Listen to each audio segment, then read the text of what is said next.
What if everything we call success is just a temporary game? Every morning, millions of people wake up, rush to work, sit in meetings, answer emails, solve problems, and spend their entire lives chasing one thing: money. The more they work, the more money they earn.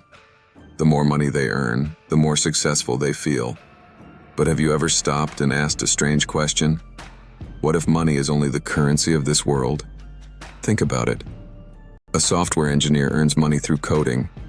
A doctor earns money through healing. A businessman earns money through transactions. Everyone is exchanging time and effort for a currency. But what if there exists another world where money has absolutely no value? A world where nobody buys anything. Nobody sells anything. Nobody owns anything. Nobody competes with anyone. Then what becomes the currency there? Ancient sages gave a shocking answer. Consciousness, awareness, spiritual realization. In this world, a person works for money. In the higher spiritual world, a being performs tapasya for consciousness. Here people ask, how much money do you have? There the question becomes, how much awareness have you awakened? Here people spend decades building bank accounts. There beings spend ages expanding consciousness. And suddenly a strange realization appears. Maybe work and tapasya are not completely different. Maybe both are forms of investment. The only difference is the currency they generate. One generates wealth, the other generates awareness. Now imagine two people. One dies with billions of dollars, the other dies with profound consciousness.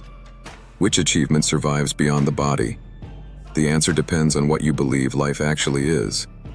If life is only the body, then money is everything. If life is a journey of consciousness, then awareness becomes the greatest treasure. And maybe that is why the ancient sages sat in forests for years.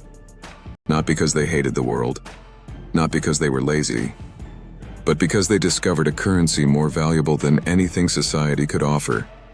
A currency that cannot be stolen, cannot be taxed, cannot be inherited, cannot be destroyed. Consciousness.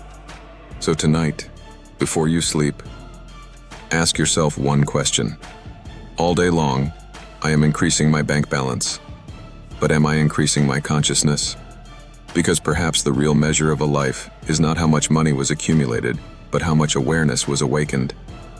And if consciousness is the true currency of existence, then spiritual growth is the greatest wealth anyone can ever possess.